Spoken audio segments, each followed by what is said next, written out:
ഉപ്പ് എടുത്തൂല എന്നൊക്കെ പറയാം. അപ്പോൾ ഒരു ചക്ക അങ്ങനെ മുറിച്ചെടുത്തിട്ടുണ്ടെങ്കിൽ തൊലി കളഞ്ഞ് വൃത്തിയാക്കി എടുക്കാം. മുറിച്ചെടുത്തിട്ടുണ്ട്, തൊലിയൊക്കെ കളഞ്ഞിട്ട് ഇടിച്ചക്ക അതിൻ്റെ മൂക്കും കളഞ്ഞിട്ട് നമുക്കിത് വേവിച്ചെടുക്കാം. വേവാനുള്ള ആവശ്യത്തിന് വെള്ളം ചേർത്ത് വേവിച്ചെടുക്കാം. അപ്പോൾ നമ്മുടെ ചക്ക നന്നായി വെന്തിട്ടുണ്ട്. അതിലേക്ക് ഉപ്പ് ചേർത്ത് കൊടുക്കും.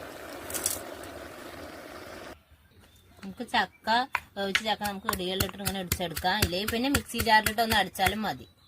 ഇതുപോലെ ഇങ്ങനെ പൊടിച്ചെടുക്കാം. എണ്ണ ചേർത്ത് കൊടുക്കാം. ചട്ടയടുപ്പത്ത് വെച്ചിട്ടുണ്ട്. വെളിച്ചെണ്ണ ചേർത്ത് കൊടുക്കാം.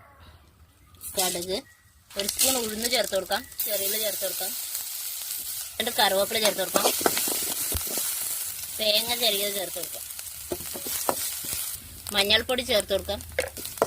ചതച്ച മുളക് ചേർത്ത് കൊടുക്കാം. ചതച്ച് വെച്ച് ചക്ക ചേർത്ത് കൊടുക്കാം. ഇടിച്ചക്ക നന്നായി ഒന്ന് മിക്സ് ചെയ്തെടുത്താൽ നമ്മുടെ ഉപ്പേരി റെഡിയായി. ഉപ്പേരി റെഡി ആയിട്ടുണ്ട്. നമുക്ക് ഇറക്കാം.